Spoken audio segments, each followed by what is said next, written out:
This whole thing with Trump and the security advisors is mind-blowing. In case you weren't aware of it, 50 national security or former national security advisors, people who've served on the administrations of a number of Republican presidents, have now come out in an open letter, which has been reported by the New York Times, saying how ill-suited Donald Trump is to being the commander-in-chief and how electing him as president would be a cause for major concern. It would potentially, or would, threaten the security of the country without doubt. This was an open letter signed by 50 individuals.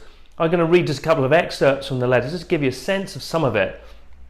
But I'll invite you guys to go and read it online, because it is brutal stuff. It is brutal in how directed it is, how honest it is, and it's stuff that, and it's an analysis that people have been saying for weeks now. But he's being really called to task. This is what they said. They said that he is most fundamentally, Mr. Trump lacks the character, values, and experience to be president. He weakens U.S. moral authority as the leader of the free world. He says he has no insight, he has no nuance. At the same time, he persistently compliments our adversaries and threatens our allies and friends.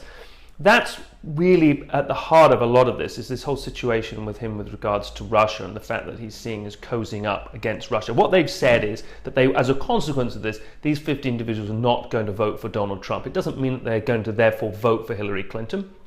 But what they're saying is they can't in all good conscience vote for Donald Trump. And these are not just, as I said, these are not just nameless people or people that you wouldn't heard of. The type of people we were talking about, the former director of the CIA, Michael Hayden. We're talking about Michael Chertoff, former Secretary of the Homeland Security for Bush and for Obama, and John Negroponte, former Director of National Intelligence under Bush. These are heavyweight hitters, significant players within the intelligence agency, saying that they can't in all good conscience vote for Trump and calling him to task. Whether this has any impact on his candidacy remains to be seen. Last month he raised over $80 million. That's comparable with what Clinton raised. So there is no room for complacency here. And the other thing just to remember is the fact of the matter is that all of his supporters will just take this as yet more naysaying, more grandstanding by the so-called establishment, the so-called elite. They think that this just, for them, this just plays into the narrative that, oh, their guy, the whole world's against their man, nobody calls it like he does. That's why they like him, because of his implicitly correct statements, because he calls people to task. And the reality is that all these other established figures just don't know what on earth they're talking about. So in some ways, it just seems he's completely bulletproof. Nothing that anybody says. I mean, remember, in March earlier this year, the GOP, security advisors of the GOP, also wrote a similar letter condemning him, saying that he was a huge threat to national security. It seemed to have no impact on his popularity, no impact on his success. Now, this comes on the back of a really bad week for him, and people really starting to question his temperament and his fundamental ability to do the job in a fairly profound way. And there are further rumors circulating about how discordant his whole campaign is, and the fact that he may even have to drop out of the race, which would just be phenomenal. But the reason for them writing this letter was spurred on, or the catalyst for it was his position on Russia. And his position on Russia was just seen to be so inept and so lacking any understanding. The fact of the matter is he's been cozying up, or attempting to cozy up, to Putin for quite some months now.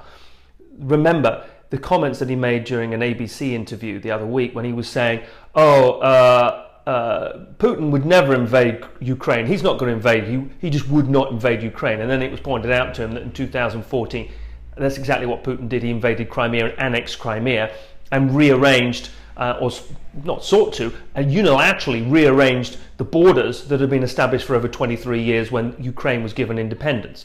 So the fact that he completely fumbled that, and then he tried to make up some bullshit apology, and I thought you meant whether Putin would dare to invade Ukraine when I was president. I mean, come on.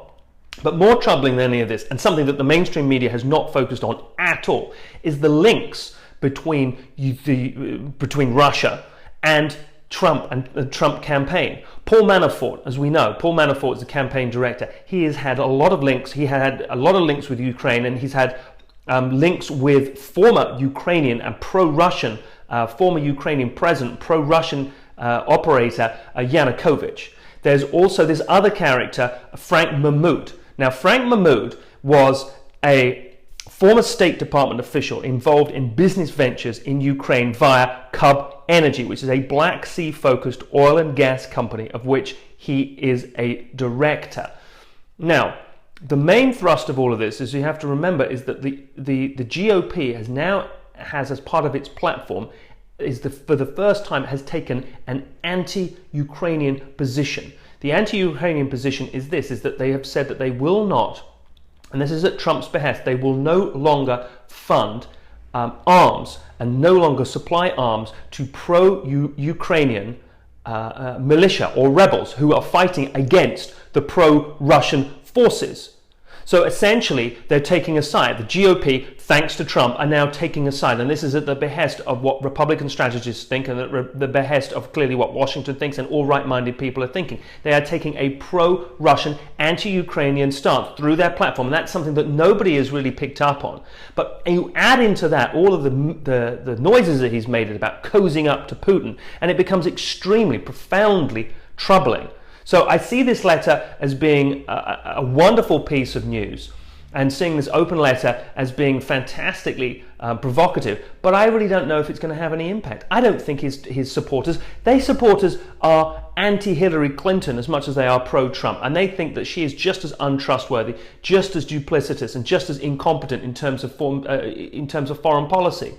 And there's this grotesque double standard that's applied to Clinton versus Trump. I'm not a huge Hillary Clinton supporter per se, but there is definitely a standard of she has been Secretary of State and has had a number of failings. He is a reality star and doesn't know what on earth he's talking about and doesn't know the first fundamentals. But, it's okay because Trump will just figure it out. And that lack of moral equivalency, that complete fundamental mismatch of those two, when people make those statements, they're not comparing apples with apples. You're comparing two completely different things with each other, and it feeds into this false logic.